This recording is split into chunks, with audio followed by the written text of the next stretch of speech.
Hi. What was it that first attracted you to the project?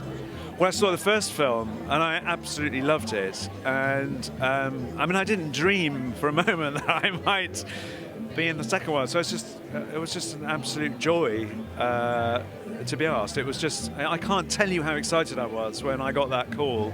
And my children too, absolutely thrilled because we all loved the first film. Was there anything particularly challenging about the experience?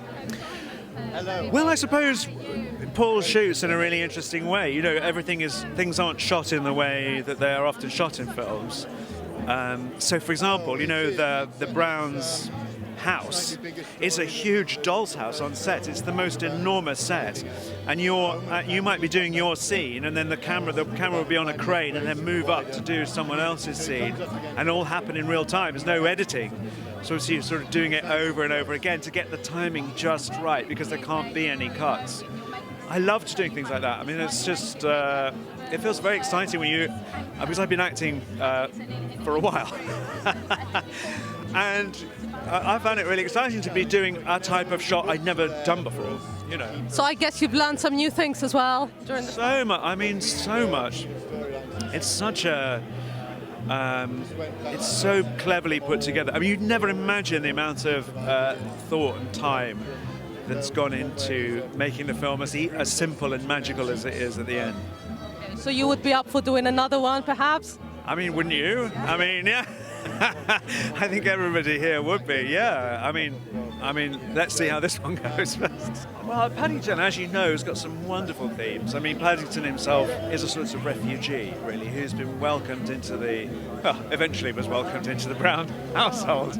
And, yeah, we're starting to see Paddington's effect now on the neighbourhood in which he lives, you know, and he brings an enormous amount.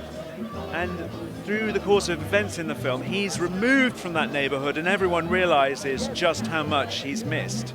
It was so much fun. Can you imagine? I mean, when we were playing these neighbourhood scenes, it was sort of all your favourite comedy actors, all in one place, all wearing ridiculous costumes. It was hard not to have a fabulous time, actually, and especially Hugh Grant being unbelievably funny constantly. I mean, I can only imagine a tenth of what he did is in the film, because he was constantly improvising and adding lines, and it was wonderful. He's got a great character. He plays a fantastic character. This character, Phoenix, who's a sort of washed-up actor who dreams of, who dreams of the big lights again, and who... I'm not going to give away. He ends up being something of the villain of the piece and framing Paddington, and Paddington has to sort of prove his innocence. So he's got it all, really, Hugh. He's the sort of slightly moustache-twirling villain, but he's also got some fantastic disguises because he's an actor.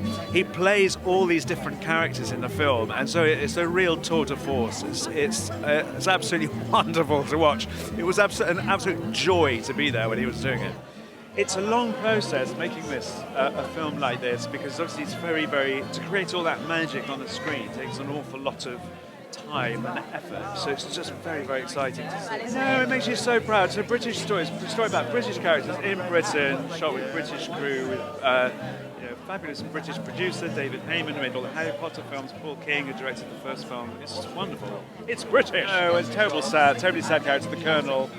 I play one of Paddington's neighbours, but Paddington washes my windows and literally brings light into my life. Yeah, it's very sweet.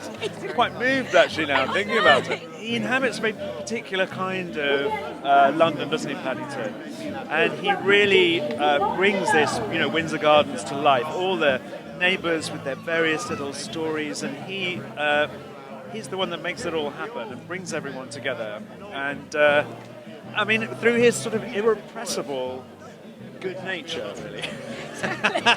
even a character as miserable as mine, finally, grudgingly. Yeah, Yeah, it's quite well. Actually, we had actors, so there's a couple of actors that and they are in costume as Paddington, who you are playing the scene with, and then when depending on the shot, then there might be, they've got a sort of Paddington's head on a stick, sort of hover and shot Paddington's shoulder. They'll sort of put in, so you sort of do feel like Paddington's there. Really, there's people playing him and someone doing his voice on set.